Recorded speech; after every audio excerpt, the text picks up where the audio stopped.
Well, good evening, everyone. And thank you, Edith, for patiently waiting. We're very grateful for you patiently waiting over in the side there. So welcome, everyone. Hello, everyone who's watching live on Crowdcast. That's brilliant. You can ask all your questions to Ollie live. Remember, please put it in the Ask a Question box at the bottom of the screen, because if you put it in the sidebar, I might miss it. And anyone who's watching us live streaming on Facebook, please can you pop your questions in the comments and we'll go over there after this live and answer any questions if there are any. Or you can just hop over here onto Crowdcast and come and find us. That's cool as well. So welcome, Ollie Holman. Hello, you're right. From up north. Yeah. We're trying to work out where you were, but both of us are rubbish at geography, so yeah. So south of York, not too far in York, but yeah, just south of York. Still don't know where that is. Somewhere up there. Yeah. Is it very cold and snowing up there? No, I just mean I always think people have an image of Yorkshire, and I feel like my area is like not that really. It's like just the barren land. It's very flat where I am, but if you go a bit further north, then you're more likely got the picturesque moors and the nice little. That's where it's snowing. So not near me. You haven't got any snow. We had snow in the south today. I think I'm too close to a power station, so that's my theory, that it's too warm there. We never seem to get any snow, so it's unfortunately. So it always annoys me that we don't. You're missing out on the snow. I know. Right, what we're going to do first of all, as we always do, is we're just going to share the ART360 magazine so everybody can see how they can contact you, because they're going to want to contact you after they have seen this, because your work is incredible. Oh, so amazing. So this beautiful big horse up at the top here, I think we've actually got a version of this in the studio behind you today, haven't we? Yeah, but it's right there to my left or your left, whatever. I call this one cast. It's very it's made out of lots of different car panels, because I like the idea of being able to turn a horse, make a sculpture out of horse car parts. I think it's like a nice little homage to horses, because like they were the first car, and I always like to do it in a very organic kind of textural way, and I always thought it had good potential. So I just got to give it a go. Really, I gave it a go, and it just kind of blossomed. I kind of went bigger than I expected. I think as you do, always go for a big wow factor. So yeah, it's quite a big piece. But I've got really from that though, it inspired me to do more panel sculpture work. So that's why, and even the piece on the right in the magazine, I thought, could I do one in stainless and still encapsulate some forms in, but we're just using one kind of like a finish though, and see what it look like. We still create the organic kind of textures, and I think it works quite well. So it's quite nice how you get one piece and it inspires another, and that chain always keeps going, which I quite enjoy doing wise. Yeah, and then you've got the third piece on this page, which is the horse again, but in horseshoes. Yeah, well, that one, because I did that one quite fairly quickly, to be fair, because I did that because basically I've been working on a massive one, like a rearing horse sculpture one, and I had a BBC show that I had got involved in a few, maybe a year and a bit ago now. And they had to have all different elements of your work behind you. And I was like, I can't exactly bring the massive rearing horse coming up. So I was like, oh, can I get another one, like a rearing, just a focus on the head? And so I like the idea of, could I do that?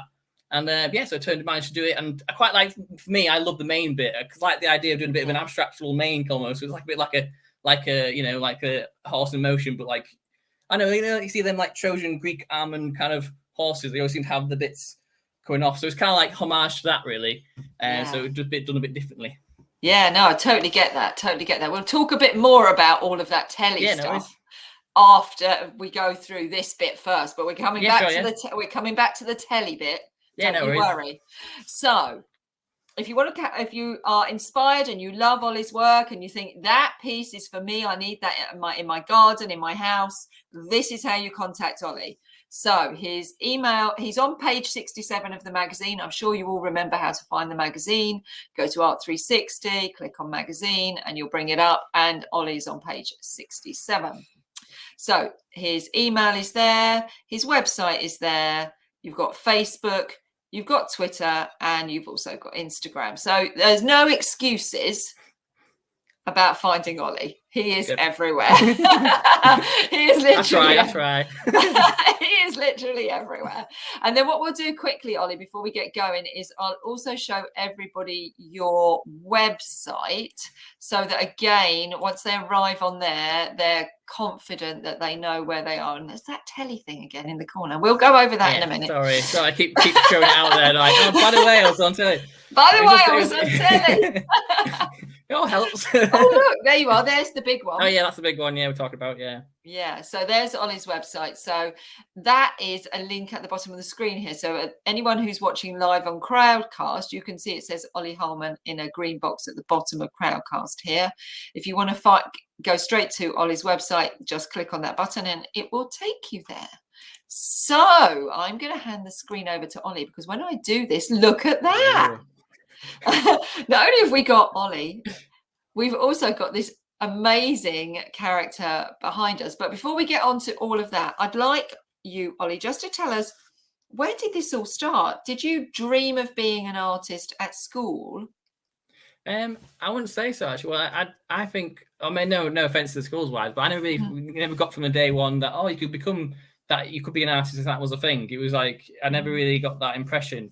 And so I ended up actually going down different kind of paths, really. I ended up becoming weirdly more going down the acting route. So I actually went and did acting instead. But I kind of fell myself back into art, I think, just because I realised I did a little bit of art on the side, and I realised I put more attention into the art. And then my mum was saying, like, oh, why you could study this at art school. And I'm like, what, really? And so, oh, maybe I went. So that's why I went to Leeds College of Art and did a national diploma. I'm like, wow, this is definitely for me. And I was just like, I've always been quite good at art. Well, in terms of, I've always been quite good at art, and also doing sculptures. I did sculptures from a very young age, but I just thought it was just something to do as a hobby or just as you didn't know you could really struggle to make a living from it. If that makes sense. So but ever since like Leeds College of Art, I really kind of thought, right, okay, this is definitely what I want to kind of go down, really. And then, but I actually kind of was going to go more down the design route, like doing more sculptural kind of design, making chairs but all very sculptural traits though. And but then so it's kind of weird how then kind of fall back into sculpture, really, as I've made myself employed, kind of trying to make it as a living. So it's kind of weird how I thought would be my bread and butter. And I know, what I mean, it's kind of interesting, but I guess you have to be open to how it all goes, really, don't you? With creativity wise, it kind of goes, you don't know where it's going to take you. So no, so you started thinking you couldn't make money out of art, so I'll be an actor. Ooh, yeah, I know. There's a tricky one. And then ended back up in art, but thinking still you can't make money out of art. I've got to make this in some way practical, so I'll make some sort of domestic product, like a chair or whatever, but in an artistic way. And then goodness, you really needed to be an artist, didn't you? Because it kept dragging you back. Yeah, it's like it's trying to say, like, no, you're not meant to be this direction. I don't know. I never thought I'd be able to. I think I used to be passionate about, like, when you found with design of making chairs wise and make it sculptural though. I was like the idea that it was really feel very creative because you're trying to make a functional item be beautiful in its own right as a sculpture. And I thought that was a brilliant challenge. And I thought never I could manage to just come up with a sculpture out of thin air. But now I'm starting to realize, I can do that. I'm starting to learn the process. I'm actually good at, coming up with ideas and letting your ideas go. I realize I have got that ability, but I think I didn't believe myself earlier on in my career that I could, just make something and someone would want it. Yeah. It is always that inspiration, isn't it? It's terrifying when you think a chair's a chair's a chair. Yeah. Someone asked me to make a chair. I can make a chair in many, many forms. There's a lot of history about that. However, when you say I'm a sculptor and you're working from your own inspiration, then it's all on you. Yeah. There's no, like I say, it's like I said, there's nothing in it, and there's no fallback, isn't there? As well, when you come in a piece of design where it's like, well, it has done the job, so you can't mark me wrong. I've technically got it wrong. So whereas the sculpture's like, this could be. It's all about it just by pure looks, isn't it? It's like by pure feel and what it does to people. So it's quite a shift. But you're working from something that's got a function to something that's completely about emotion. Yeah, and I never thought I could do that, and I was surprised when I started to. When you get to the reaction with people work and people are starting to really like your work, and that's become more my bread and butter is sculpture. And I'm like, wow, it kind of surprised me. I didn't expect I could do it. So that's why I've kind of gone full wholly into it now, and that's become, which I've kind of never been happy really. So it's just like good. Yeah. Oh, I'm so that's just lovely, and then that's inspiring to hear for other people who are wanting to follow their passion and follow their dream. That actually, you've gone that route, and it was so natural and instinctive. Yeah. Was there a moment? Was there a person? Was there a moment where you realised, no, that's it, I can do this? I'd say like. From day one, my dad's been very much encouraging to like do like my comfort zones, working with 3D stuff, like so he taught me how to weld from a very quite early young age, like 13, 14, to kind of keep me busy. And I realized from then I've always had it's like quiet confidence almost inside that I think I've got an innate ability with three-dimensional things. So I've always felt from then, I thought, I maybe have got something special in some area, but never really. Only until like in the later years now, I really start to realize, oh no, I have got an knack for this. You know what I mean? So, but I mean, the whole family's been really supportive wise ever since. I can't fault them enough. Really, they've been supported it the whole way, and they've also, I think they kind of know. I think for me wise, it's kind of, I know it sounds a bit dramatic here, but it's like do or die almost. It's like I feel like there's no other thing. It's all clear. I've got clear clarity. People always go, oh, what if it doesn't work? But for me, there's no other. The blinkers are on. There's no other way, and if I don't make it succeed, there's nothing else I'm going to do. But you will make it succeed, because exactly, the things that make you successful in life are clarity and focus, and you have both of those. And then don't get distracted. Yeah, exactly. Just don't get distracted, Ollie. Stay focused and keep your clarity, and don't let other people, knock you off your track. But people who I see so many obviously I'm working with artists so much, and that clarity and that focus is something that is the game changer for sure. So materials wise, you were talking about the car parts.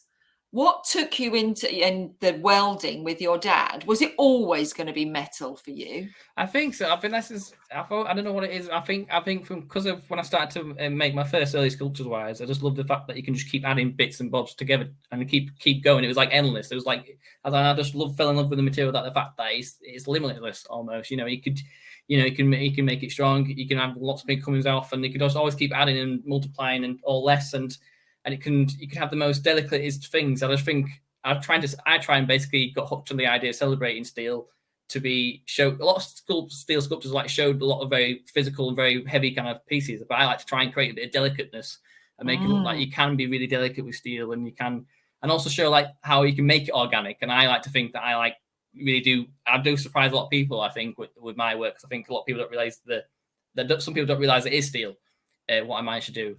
And so it's always quite a nice feeling that I've managed to change people's perceptions of the material. So, I mean, I have tried other materials. Like I've played around. I'd made a wooden chair once, but that was terrible. And but I'm trying to learn a bit more, to be a bit more open to things. Like I've just recently been playing around with plaster, just to think, but plaster combined with it, and thinking, could that be something? I know. So I'm trying to be a bit more open-minded to realize, not just be stuck in one, direction, which is hard though, because it is the comfort zone. Staying in your comfort zone is sometimes not a good thing, because obviously you have to be open to new ideas, but actually honing your skill in one thing and becoming the expert, the best at it, has got a lot of things going for it as well. And this horse, talk to us about this horse. Is recycling materials important to you?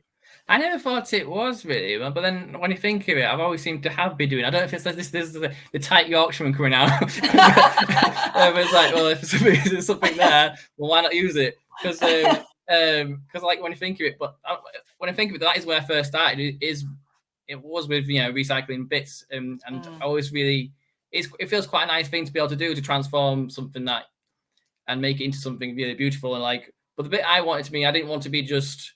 Particularly this piece wise, I didn't want you to look at it and go, oh, that's made out of cars. I wanted you to be like, wow, that's a stunning piece, and then be wowed that actually it is made out of car parts, and that's just kind of like a nice little homage almost. It's just, but I have just stuff like, when I think of it, like when I do with the horseshoe stuff, I've done another style of horseshoes where I call it like the shoe flow style, where I chop up lots of horseshoes and bend certain bits and make a very kind of flowing kind of style, and that happened because I wanted to carve into metal. I wanted to like put lots of metal together and do a bit of carving, and thought, oh, that might be a way of getting some more detail. But I kind of stumbled upon that pattern, that flow, and thought, oh, that's quite cool. And then I think it just creates a nice little link that you're managing to make something else renew again. But again, you don't initially think straight away, oh, that's made out of horseshoes. So it's like a nice another little point where you go, oh, hang on, you can make make beautiful pieces that are just what you can find, really. Yeah, domestic items and things that are being used that we take for granted, that we see all the time. Do you know? So talk to us about this horse. Do you know which bits of car went to make? Well, it's pretty big. I don't know if you're sure it was, but I like, for example, like the red. We have a few cars that are in our scrap pile at home. My dad's a bit of a tinkerer and does his own cars. Well, so there's a few cars that, like, in our past history are linked to it, but a lot of them I struggled to find. I wanted it to work with lots of multicolored pieces where I thought that would work best. And so for that fact, sadly, I had to go to a scrapyard for that. And it was a hell of a hunt, though, to try and find colourful body panels. I was saying, like, we're so quite dull at the world now. We all just have blacks and greys and whites. It took me, I was desperate to find a yellow. I found one yellow, and then there's a few oranges and the whites, but it was a bit of a hard slog to try and find some. I'm like tempted to go around all the other places to kind of store them all up before they all go. Can you imagine your parents? Yes. Yeah.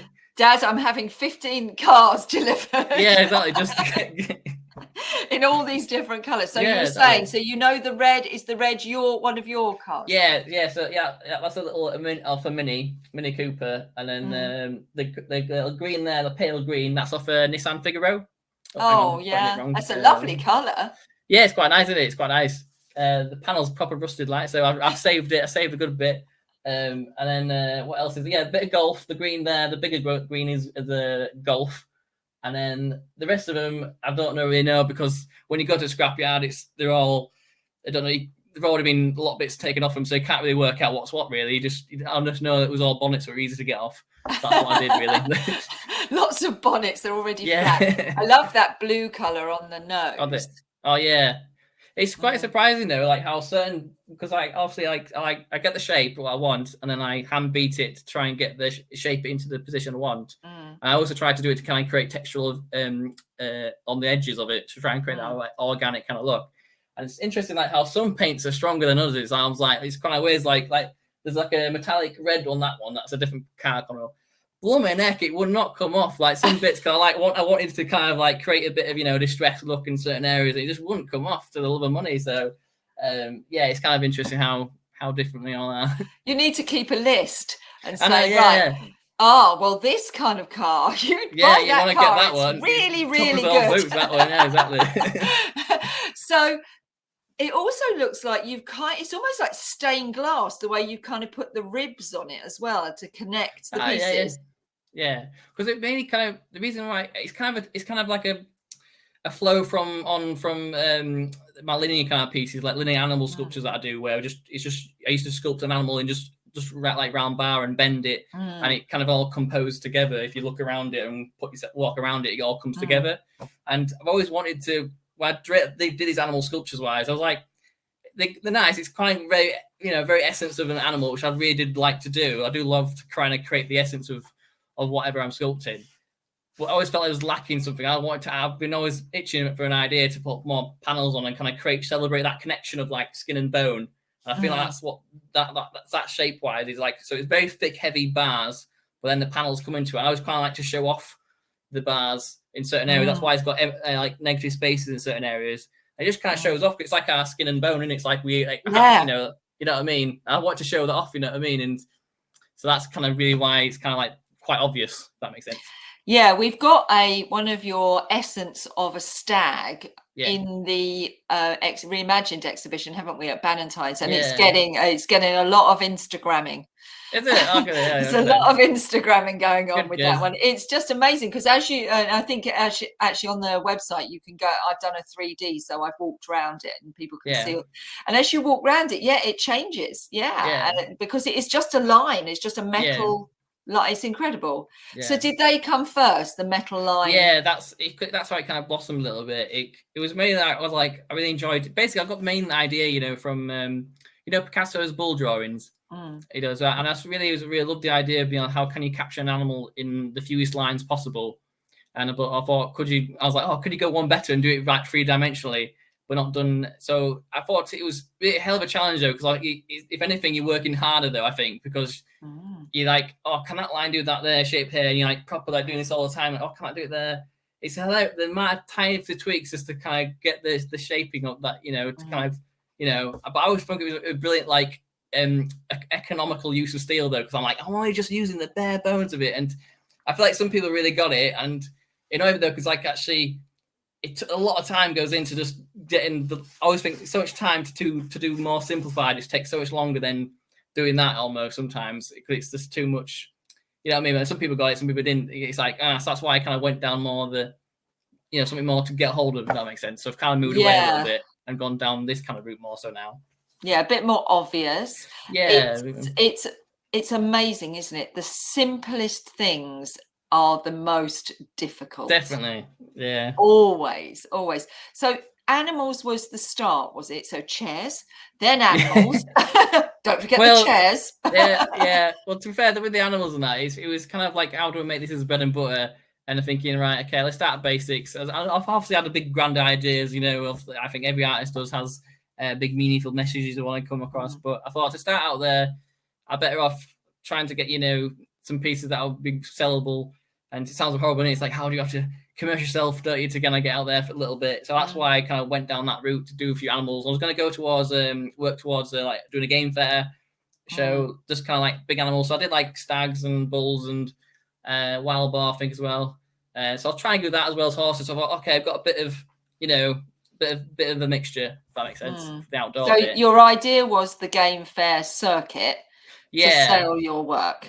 Just to start out, I thought, right, okay, that might help to get, I thought it'd be easy to understand. Like, I thought it's tricky in it business wise. I was trying to understand, like your target market and stuff, and all people who to aim for. And I thought, right, okay, I could understand that maybe, and so that's why I thought, right, I'll just go for that. And I really thought the horses would be the best one to go down, because I do have all of it. I still love enjoying doing horses wise. I haven't seemed to got bored of it. I always seem to can't help. Yeah, I don't know what it is about horses, but I never seem to have tired of that subject wise. So I can see myself doing that for a bit longer. But as for the other ones, it only really worked. That style that I was on about is the linear style with animals that have very like hot pro-esque features. Like very that things are true. So I was starting to get to the point. I'm like, I'm running out of who else to do. I know what I mean. And then it kind of lost the motivation to do it anymore. So, yeah. So animals really was the inspiration for the animals was that audience. You're thinking that's the audience, and of course, you want to monetize this. That was the whole point. You came out of college thinking and art school thinking, yes, I can make this as a living. So of course you're going to like think about where's the audience and what are they going to be after. So game fair was the first thing. You did that, and was that successful? Well, I was actually planning towards going for it, but then COVID happened to me, so I had all these pieces ready to go, and then Mr. COVID came, and then so I kind of. I love the fact you call him Mr. COVID. I know, it's kind of crazy. I don't know. It's like something in it probably takes dehumanizes it, make it sound a bit less annoying.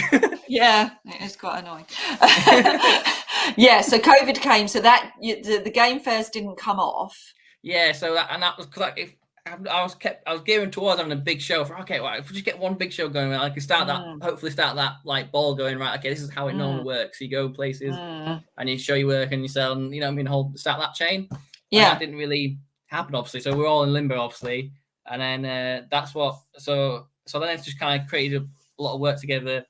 And well, I don't know if it leads on to the BBC thing, but then that rescued me basically, that for the whole COVID thing. That's the show that kind of rescued me, because it came out in July, and then from then it kind of just had loads of orders for like I've still got work from when it came out a few years ago. It's like commissions based, so that's what helped me going. So I didn't have to worry about like shows and that for a bit. So how did you hear about that opportunity, and how did that happen? So it weird that, like, say, on good old Facebook, friends messaged me and said, they said that was like a post saying BBC are looking for like Northern artists and stuff. So I was like, I didn't say anything what it was about. I thought, all right, send some photos to this email address. Okay, fair enough. This is what I do, and send it off. And then I got a response, and I was close to getting on the first series. It was not even known about it. It was the first series of Home is Where the Art Is. And so I was close to getting that, but I think they found out on me a bit late. So I was close to being on standby artist at the end of it. But sure enough, I didn't get on the first series, obviously. And then the second series came, and they got in touch saying, would you like to be involved? I was like, yeah, give it a go. Yeah, definitely. Yeah, and how did you? So yeah, Home is Where the Art Is, and was Nick Knowles was the host? Yeah. It was to get briefly tell you concept wise. It was basically that 3 artists go to a random buyer's home, and they don't know the artist, and they got the buyers, the people who own the house out there. So we're trying to get clues from the house, thinking what piece of artwork they might like, and you pitch an idea to them, and it goes down to 2 of them to then make the idea. And then after they made the idea, they choose which one they want. And then, that what happens. So did they pick you? Yeah. At the end of it, I was pretty happy. I was like, I couldn't. I was like, yes, I can eat. That's going to keep me going through COVID. Thank goodness for that. So actually, it was a bit of a blessing that you didn't get onto the first series.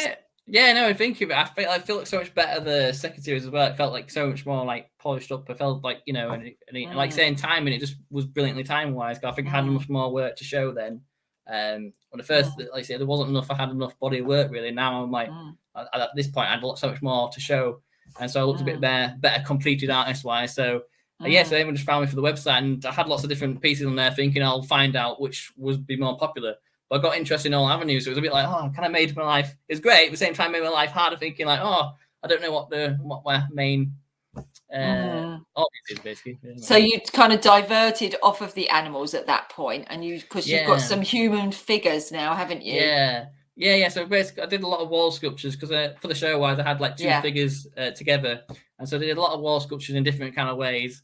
But it's kind of got to the point where there's only so many times you can reinvent the wheel almost, because a lot of people are like, what's something similar? But so I've kind of like explored the idea a little bit more. But I'm trying to move away from wall sculpture. I still want to do some wall sculpture. I want to do some massive public wall sculpture though, like you wear like almost like a tapestry thing where you can like be displaying like a story scene and stuff, like almost like caveman drawing kind of thing. But I want to do that's just me big thinking in the future wise. Brilliant. But that's the big dream one day, doing that one day. Because that's what I'm trying to say. It's like I do a bit of that, then I do a bit of the horse bit. It's like the horse bit is just it's all bit everything at the moment on the go.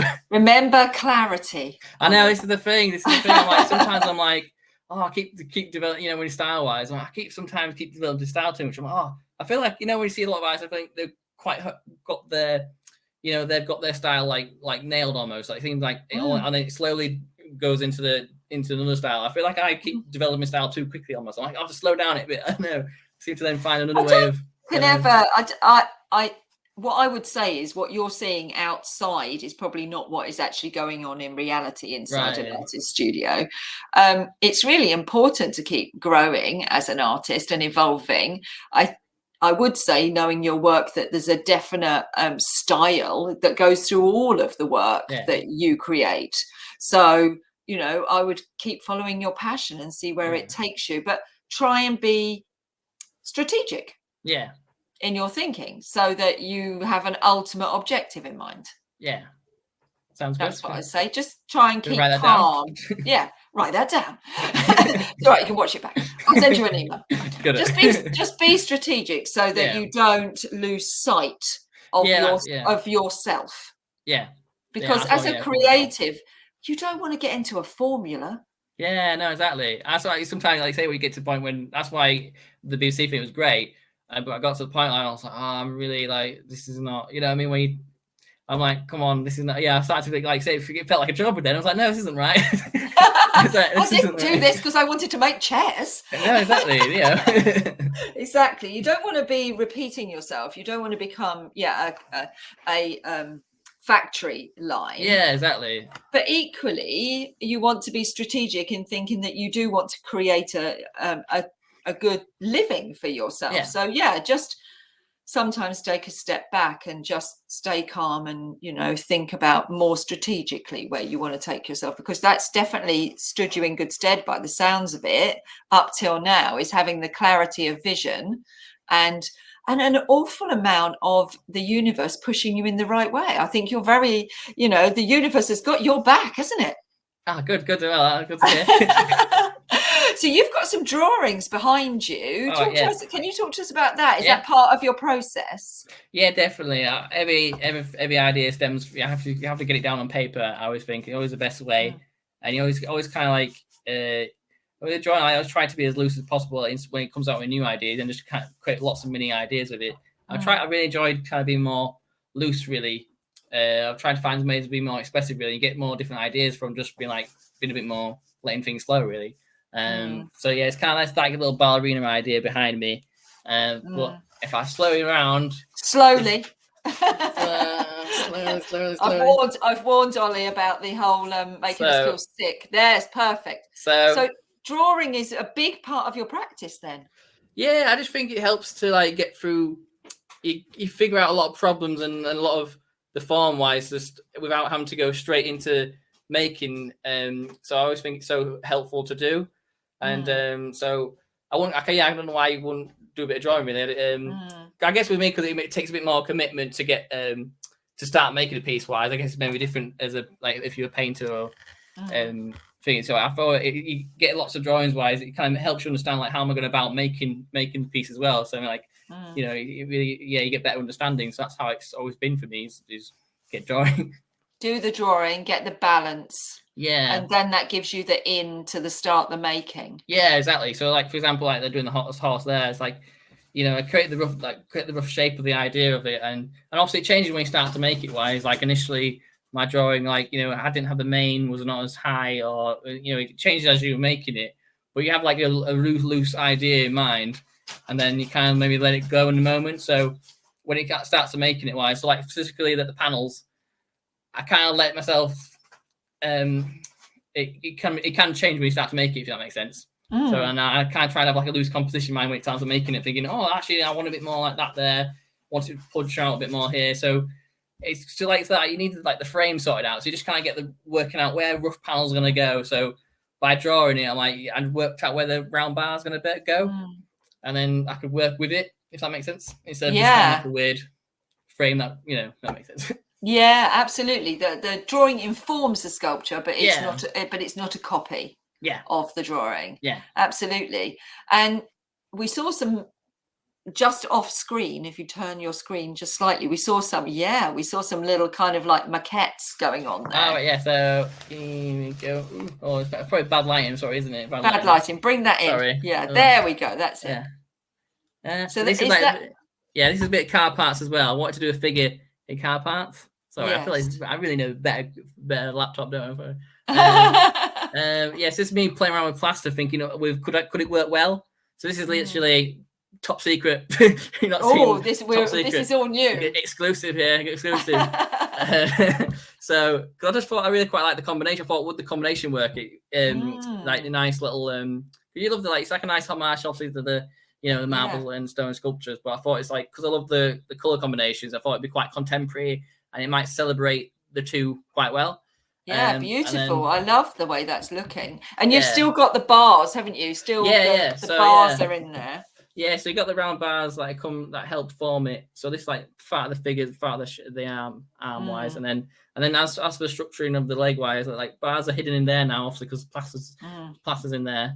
But yeah, it's quite like a quite a simple idea. This one, like this is like a more of a play around model kind of one, obviously. I love the way you say it. It's such a simple idea. If in my hands, that would have just been in bits. Because you've got to be quite delicate on the plaster. No, definitely. I didn't really think. I just kind of went for it. You don't really think. You don't really think, really. Amazing. So that's still a work in progress. Yeah, well, that was just kind of play around with that one, and then I've done I've casting basically. Oh, I should have shown you that, shouldn't I? Yeah, hang on, bear with. Can I quickly get something? Forgot. Yeah, go on then. Go on. Quickly. Wait, hang on. Yeah, just leave me here hanging, Ollie. Don't you worry. Oh goodness, where's he going? Oh no, it's okay. You didn't go too far. Thought it was going to be. I thought it was going to be left for about an hour and a half. Then. I know. There we go. So this is. I've been thinking of doing like a horse, like almost like tablets. So this is my first time I've ever casted something. So this is like my cast of this, and it's the first time I'm just playing around, really, seeing what could be the options wise. Because I do a lot of like negative spaces. This is why it's going to be filled in with clay, really, just to kind of get the cast of it. And I thought, would it be a way to get more pieces out and like maybe eventually get it casted in aluminium and playing around with more ways to kind of get more body of work out there, really, and with different finishes. So that's just. So talk us about that. So that's a metal back, is it? And then you've got the plaster on, and then you've put the car parts over it again. So actually, I did the sculpture at car parts first, and then I did a silicone mold of it. I filled it in clay, just so it didn't get it wouldn't actually, all the undercuts and all that jazz. And then I thought, so I've been playing around with then got a cast of it in plaster, and then this is what I've been playing around with plaster and painting around. I'm still working out the kinks, really, and it's literally just playing around with, just because it kind of captures a little bit of some of the textures that are on here. Yeah, so you probably can't see really, or maybe I'll be able to see. Yeah, so I'm trying to. It looks a bit rude, really, and not very well polished at the moment. But bear with. It's a work in progress. It's just showing how you get into your work, which is really fascinating.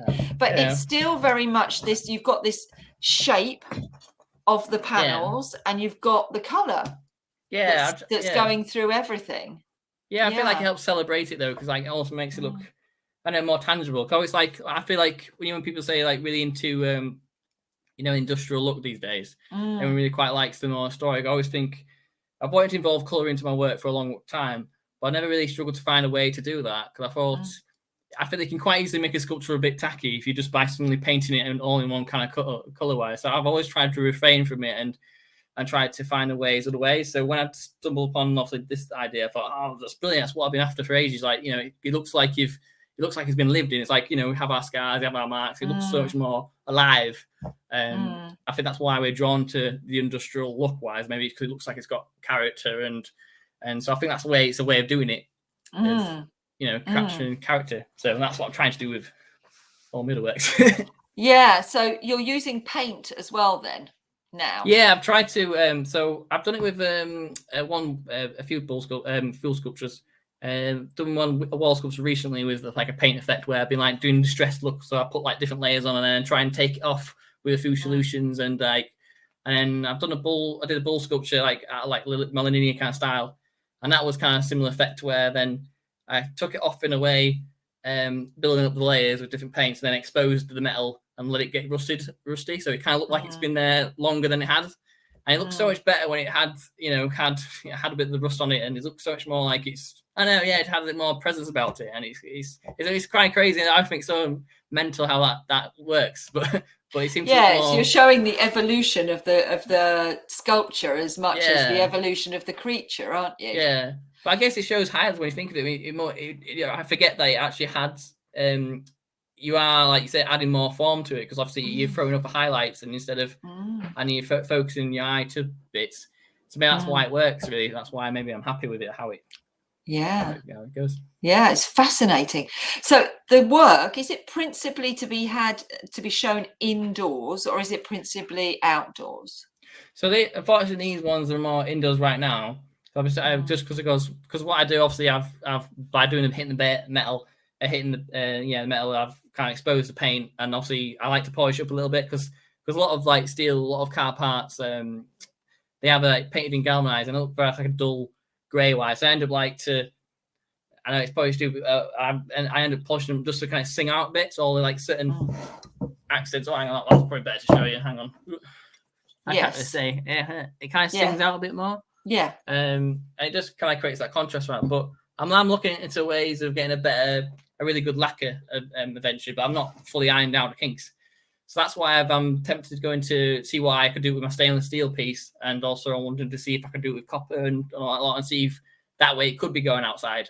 So that's definitely they're sorted out. They could go outside. So for now, for the time being, they're more internal pieces.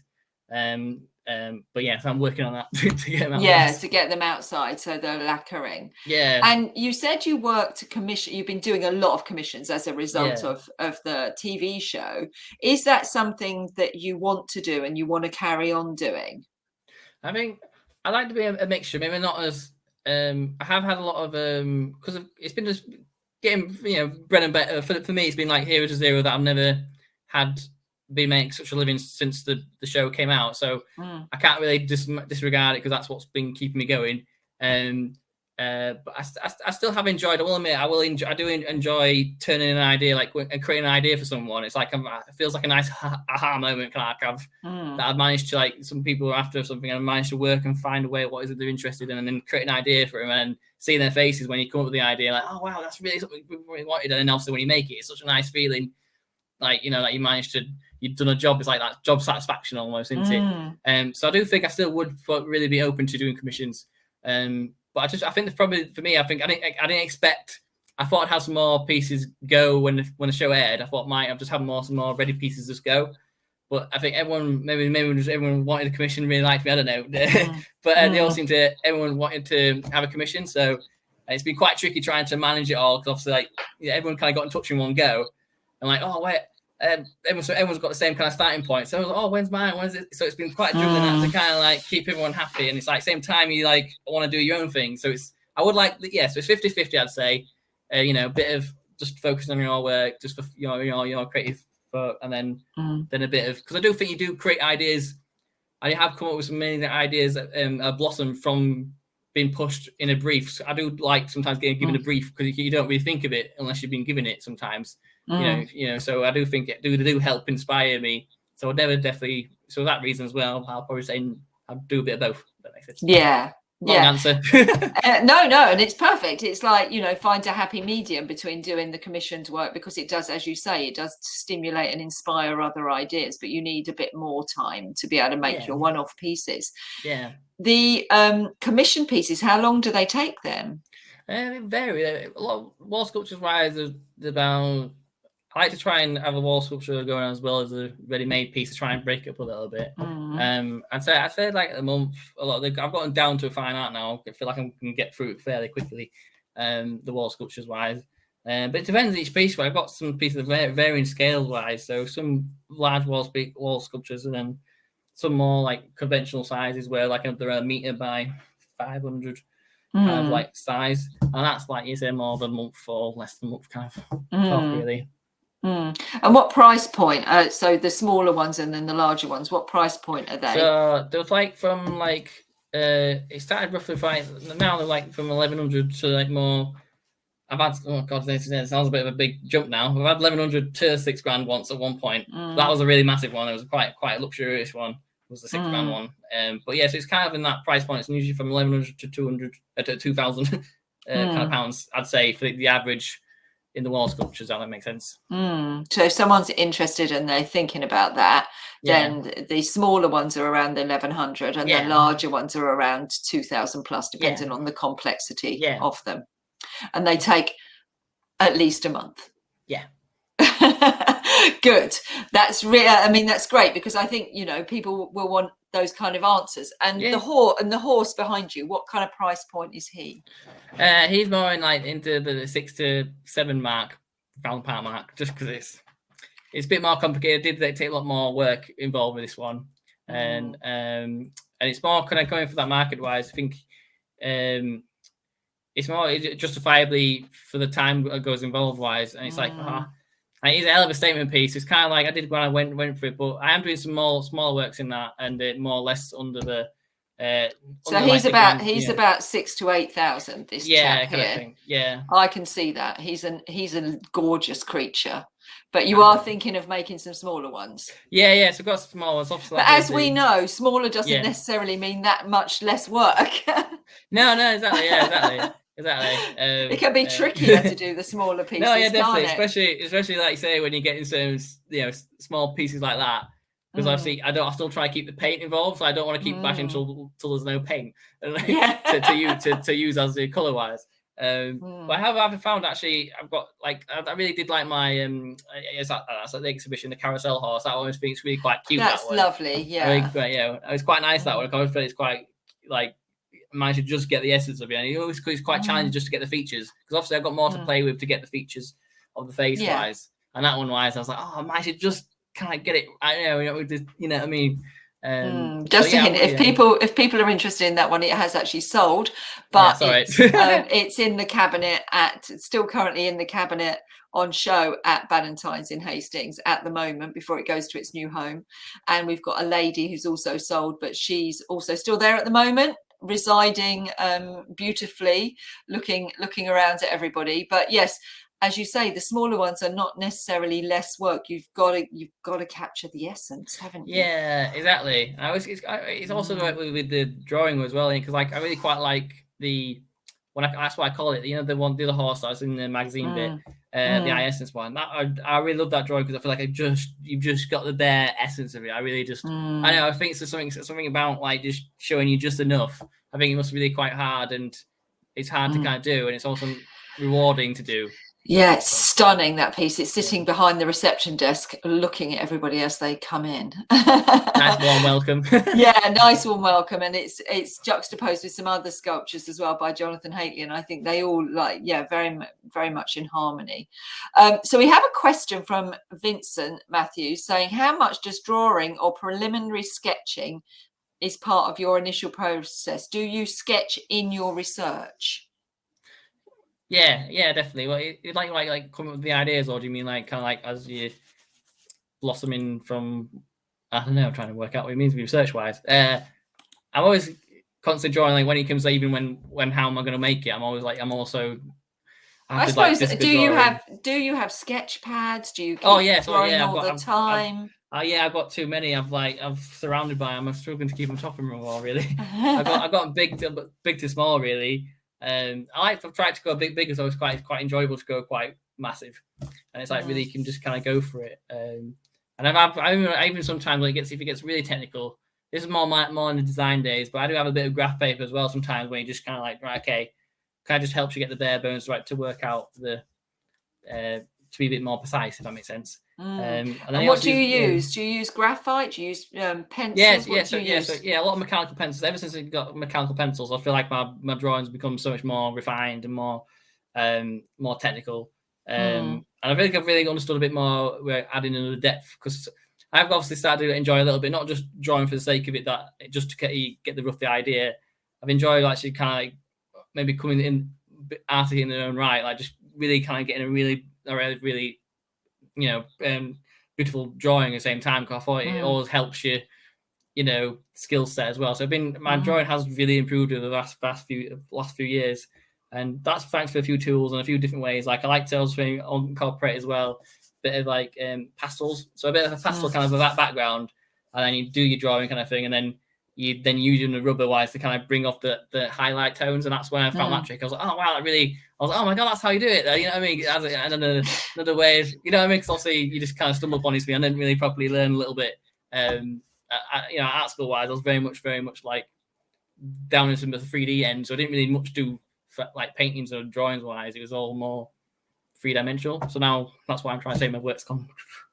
Yeah, so it was a revelation. Yeah, suddenly that's how they do that. Yeah, I was like, oh wow, it looks like I know. It looks like I'm a professional. It looks like I know what I'm doing. Like, oh my god, look at me, I am an artist. I think you are an artist, Ollie. I don't think there's any doubt. It was. I don't know if that old artist wise, if they'll agree with me wise, but I don't know. It took a while to say to yourself, God, when I first started saying like, oh, what do you do?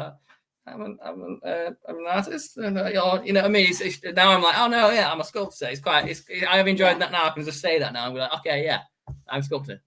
I'm a sculptor. I'm an artist. I know what I'm doing, and I'm making a professional living from doing what I do. Brilliant. I think it's been absolutely fascinating talking to you, Ollie. I've learned so much more about your practice, and it's really interesting to hear how you get into your work, and also that nuance of that journey. That's really interesting and unusual journey. Yeah. About how you arrived. Yeah, no, it is, and it's weird now thinking like how I ended up getting, like say, going that way wise, but I'm happy in some ways. The way it's happened, you can't change out, so it's good. No, I think you should be very happy, and I think it's all going going very well, and we're absolutely delighted to be exhibiting your work. It's beautiful and energetic and dynamic, and it really adds something to the exhibition. So thank you very much, and thank you. I'm going to join you back up on screen. There we go. There you are. Okay. So you just move across. So thank you so much. It's been, as I say, it's been an absolute pleasure to chat to you. And we've got quite a few pre-records this. Oh, she gone. Oh.